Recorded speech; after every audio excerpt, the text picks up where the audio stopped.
안녕하세요. 저는 이제 서울대학교에서 석사과정을 보내고 있는 김영진이라고 합니다. 오늘 소개해드릴 논문은 보시다시피 Memorization Process Generation이라는 아이클리어 2018에 퍼블리시된 논문이고요.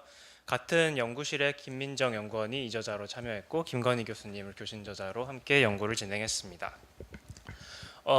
발표 내용은 일단 두 파트로 나뉘는데요. 먼저 첫 번째로는 기존의 언슈퍼바이즈 겐이 겪는 두 가지 문제점을 소개해드리고 그 문제점을 동시에 쉽게 해결을 하려면 어떤 기억의 메커니즘이 필요하다라는 말씀을 드릴 거고요. 두 번째로는 기억의 메커니즘을 겐 모델에 집어넣는 방식으로서 메모리 겐 모델을 소개를 하겠습니다.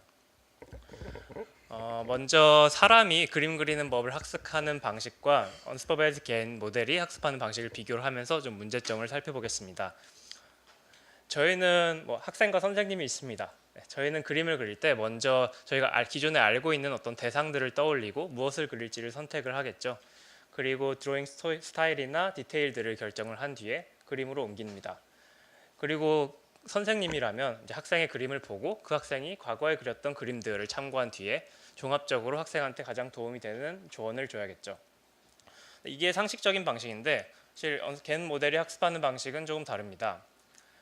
비유를 하자면 학생은 먼저 그림의 모든 디테일을 한 번에 떠올려야 되고 동시에 즉시 그림으로 옮겨야 하죠.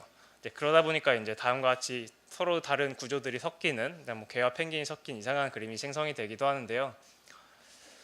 좀 더 포멀하게 말하자면 저희가 이제 Structural Discontinuity라고 명명한 문제를 겪습니다.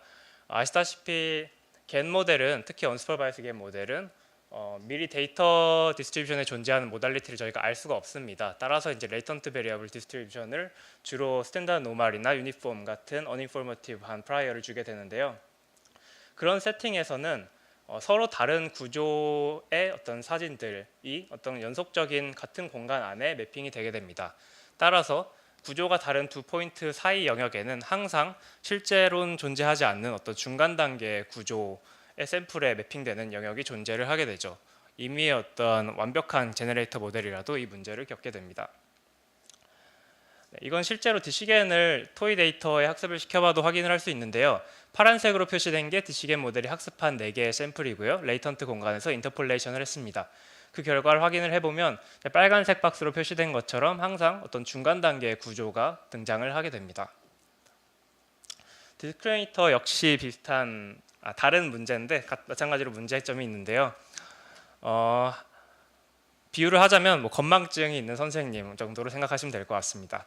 학생의 사진을 봤을 때 디스크리미네이터는 학생의 과거에 그렸던 사진들에 대한 정보를 참조하지 못하고 따라서 단편적인 정보만을 주게 됩니다. 물론 어느 정도 참조는 할 수 있습니다만 아시다시피 딥러닝 모델은 이제 특히나 언스테이블한 환경에서 학습을 시킬 때는 카타스트로픽 포게팅 문제를 겪게 됩니다. 디스크리미네이터의 오브젝티브 펑션은 어드버서럴 트레이닝 세팅에서 제너레이터의 파라미터에 항상 디펜던트한데요. 따라서 디스크리미네이터가 현재 제너레이터에 피팅될 때 과거의 페이크 샘플 디스트리뷰션에 대한 정보를 손실하게 됩니다. 이로 인해서 이제 인스테이빌리티가 발생을 하게 되고요. 그래서 이 두 가지 이제 스트럭처럴 디스컨티뉴이티와 포게팅 이슈를 해결을 할 수 있다면 사실 더 높은 품질의 또 안정적으로 사진을 생성을 할 수가 있을 텐데요. 어떻게 해야 될지 생각을 하기 전에 먼저 저희가 만약에 데이터 디스트리뷰션에 존재하는 어떤 레이턴트한 클러스터 또는 구조 또는 형태의 디스트리뷰션을 알고 있다고 가정을 해봅시다. 그리고 제너레이터와 디스크리미네이터가 이 디스트리뷰션을 참조할 수 있다고 가정을 해봅시다. 그런 경우에 이제 상황이 어떻게 바뀔까요? 먼저 스트럭처럴 디스컨티뉴이티 관점에서는 제너레이터는 생성 과정을 쪼갤 수가 있습니다. 무슨 말이냐면 먼저 클러스터를 샘플링하고 클러스터에 컨디셔널하게 사진을 생성을 할 수가 있습니다. 따라서 서로 다른 구조가 섞이지 않죠. 그렇기 때문에 스트럭처럴 디스컨티뉴이티 문제를 피해갈 수가 있겠죠. 다음으로 이제 forgetting 이슈에 관해서는 과거에 생성된 샘플들에 대한 정보도 어떤 페이크 레이턴트 클러스터 디스트리뷰션 안에 이제 학습이 되어 있기 때문에 디스크리미네이터가 사진에 대해서 판별을 할 때 그 디스트리뷰션을 참조를 한다면 훨씬 포게팅 문제에 대해서 톨러런트하게 학습이 될 수 있겠죠. 이 두 가지 인사이트를 바탕으로 어떤 기억의 메커니즘이 필요하다는 것을 알 수 있는데 저희 메모리계는 이제 라이프롱 메모리 네트워크를 사용을 해서 이 부분을 처리를 합니다. 네, 사진이 이제 저희 모델의 요약본이고요. 빨간색으로 표시된 게 제너레이터, 파란색이 디스크리미네이터입니다. 저희 메모리겐 모델이 기존의 겐 모델이랑 가장 크게 다른 점은 맨 오른쪽에 표시된 것처럼 이제 라이프롱 메모리 네트워크를 사용을 해서 레이턴트한 클러스터의 분포를 본 미세스 피셔 믹스처 디스트리뷰션의 형태로 학습을 한다는 점입니다. 그리고 제너레이터와 디스크리미네이터는 각각 사진을 생성하거나 판별을 할 때 이 메모리를 참고를 하게 되죠. 먼저 디스크리미네이터 파트를 살펴보겠습니다. 사진이 인풋으로 들어왔을 때 디스크리미네이터는 인퍼런스 네트워크를 사용을 해서 먼저 유닛 벡터로 이제 매핑을 하게 됩니다. 그 말은 즉 이제 유닛 하이퍼스피어 위에 존재하는 레이턴트 베리어블 뮤로 매핑을 하는 거고요. 그 다음에 이 뮤를 이용해서 메모리를 참조해서 이제 사진이 진짜일 확률을 출력을 하게 됩니다. 좀 더 자세히 설명을 하자면 이제 뮤를 이용해서 클러스터의 포스테리어를 계산을 하고 이제 진짜인 사진인지 가짜 사진인지 여부를 이제 y라는 베리어블로 표시를 한다고 할 때 y와 클러스터 C의 조인트 프로베빌리티를 마지널라이즈하는 방식으로 이제 계산을 하게 됩니다. 실질적으로는 메모리가 커지면 이제 연산량이 많아지겠죠. 그래서 이제 K의 포스테리어가 가장 큰 슬롯만 참조를 해서 계산을 하고요. 디스크리미네이터를 업데이트를 할 때마다 메모리 역시 업데이트를 해줘야 변화하는 디스크리미네이터의 아웃풋으로 표현되는 레이턴트 공간을 잘 모델링을 해줄 수가 있습니다. 아까 말씀드린 것처럼 저희 메모리 네트워크는 하나의 본 미세스 피셔 믹스처 디스트리뷰션입니다. 그 말은 즉 메모리의 하나의 슬롯은 본 미세스 피셔 디스트리뷰션이라는 의미고요. 아래 보시는 것처럼 이제 가우시안과 비슷한 익스포넨셜한 식으로 표현이 됩니다. 일단 설명을 드리자면 저기 C 카파는 노멀라이징 컨스턴트고요. 익스포넨셜 안에 카파는 가우시안의 프리시전 같은 역할을 하는 콘센트레이션 파라미터입니다.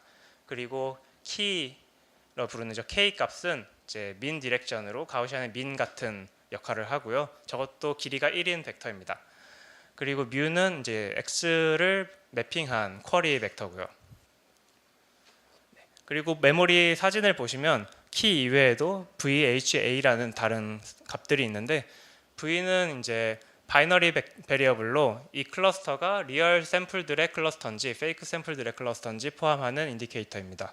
그리고 H는 그 클러스터 안에 포함되어 있는 effective number of sample로 보시면 되고요. 또는 이제 축적된 포스테리어들의 썸으로 보셔도 됩니다.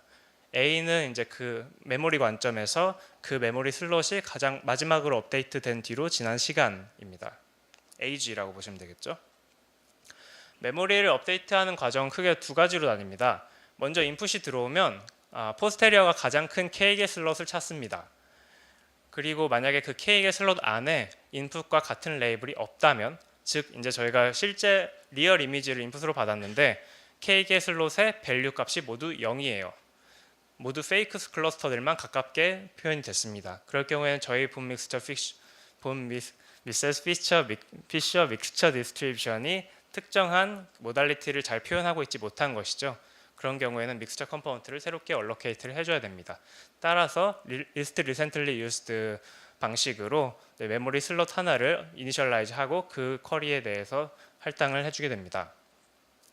두 번째 케이스로 K개 슬롯 중에 맞는 레이블이 존재를 할 경우에 저희 디스트리뷰션이 이제 그 쿼리에 대한 모델링을 잘 하고 있다는 것이고, 따라서 그 쿼리와 같은 클래스의, 즉 리얼이면 리얼, 페이크면 페이크 클래스의 메모리들을 인크리멘탈 EM 같은 알고리즘을 한 이터레이션만큼 돌리는 방식으로 업데이트를 해주게 됩니다. 즉 이제 디스크리미네이터가 계속 변하고, 그래서 레이턴트 스페이스가 계속 변하니까 현재 레이턴트 스페이스를 조금 더 잘 모델링하도록 맥시멈 라이클리후드와 비슷한 방식으로 업데이트를 해주는 거죠. 이제 저희는 디스크리미네이터 아웃풋을 계산하는 방법도 확인을 했고, 이제 레이턴트 클러스터에 대한 디스트리뷰션에도 접근을 할 수 있죠. 제너레이터의 구성은 굉장히 간단합니다. 먼저 리얼 이미지의 클러스터에 해당하는 프라이어 디스트리뷰션을 계산을 하고, 거기서 클러스터를 하나 샘플링합니다. 그리고 클러스터에 컨디셔널하게 사진을 생성하면 됩니다. 구체적으로는 클러스터에 해당하는 민 디렉션 값을 이제 컨디셔널 벡터로 사용을 해서 제너레이트를 하게 됩니다. 따라서 메모리 크기가 임의로 커지거나 작아지더라도 이제 전혀 제너레이터의 사이즈와는 상관이 없죠. 네, 오브젝티브 펑션은 기본적으로 infogen과 같습니다. gen 오브젝티브가 있고요. 그리고 추가로 이제 mutual information의 variational lower bound를 maximize하는 텀이 붙습니다. 저희 모델에서 mutual information은 클러스터와 그 클러스터에서부터 생성된 샘플 간의 mutual information으로 정의를 합니다. 따라서 계산을 해보면 실질적으로 그 생성된 클러스터의 키 값과 이제 메모리를 쿼리로 맵핑했을 때 뮤 값의 코사인 시밀러리티로 정의가 됩니다. 이제 실험 결과를 소개드릴 텐데요. 먼저 이제 정량적 평가로는 인셉션 스코어를 계산을 했습니다. 그래서 아이클리어 2018 데드라인 전까지 나온 슈퍼바이즈 캔 모델들과 사이파10 데이터에서 인셉션 스코어를 계산을 했을 때 저희가 스테이트 와트를 찍었었고요. 근데 아이클리어에 나온 페이퍼 중에 저희보다 0.07점 높은 페이퍼가 하나가 있었는데 그런 페이퍼들과 이제 저희의 차이점은 이제 기존의 슈퍼바이즈 캔 모델을 개선하고자 하는 페이퍼들은 오브젝티브 펑션을 주로 더 좋은 다이버전스, 더 좋은 디스턴스 메저를 사용하는 방식으로 개선을 했었죠. 저희는 레이턴트 공간을 학습하는 관점에서 접근을 했기 때문에 서로 함께 사용을 해서 사실 더 높은 성능을 달성할 수 있을 것 같습니다. 그리고 어블레이션 스터디를 진행을 했습니다. 시파10과 어파인 앰니스트, 패션 앰니스트에서 각각 이제 인셉션 스코어를 계산을 했고요. 어파인 앰니스트, 패션 앰니스트는 사실 인셉션 V3 모델이 존재하지 않기 때문에 저희가 별개로 클래스파이를 학습을 시켜서 이제 콘시스턴트하게 적용을 해서 계산을 했습니다. 그 결과 이제 메모리겐에 들어가는 EM 방식의 업데이트나 컨디셔널한 제너레이션 또는 메모리 자체가 모두 메모리겐의 성능에 크게 컨시스턴트하게 기여하는 것을 확인할 수 있습니다. 그리고 메모리가 커지면 컴퓨테이셔널 오버헤드가 좀 걱정이 될 수 있는데 실질적으로 저희 메모리의 연산은 모두 단순히 벡터와 매트릭스 간의 그냥 멀티플리케이션입니다. 따라서 GPU에서 아주 빠르게 연산이 될 수 있고 트레이닝 속도는 약 9% 정도 저하가 있었던 것을 확인했고 테스트 타임에는 성능의 차이가 없습니다. 시간의 차이가 없는 걸 확인했습니다. 네, 그리고 이제 정성적인 평가인데요. A랑 C는 앞에서 보셨던 사진입니다. 스트럭처럴 디스컨티뉴티가 발생하는 사진이고요. B랑 D는 메모리겐에서는 구조가 변화하는 시점에 아예 점프가 디스크리트한 레이턴트 베리어블의 점프가 일어나서 스트럭처럴 디스컨티뉴티를 우회하는 모습을 보일 수 있습니다. 네.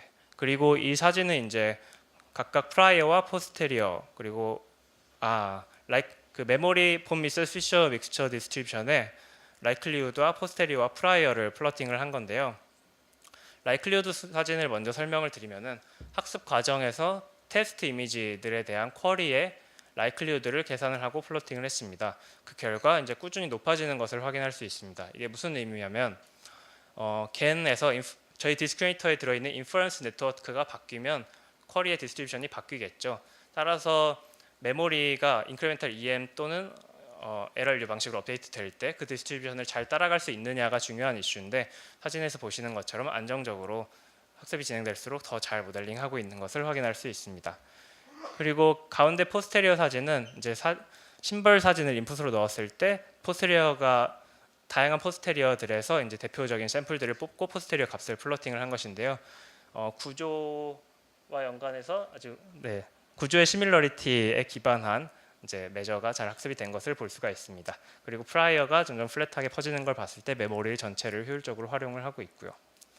그리고 이 부분은 이제 제너럴라이전 여부를 확인하기 위한 실험입니다.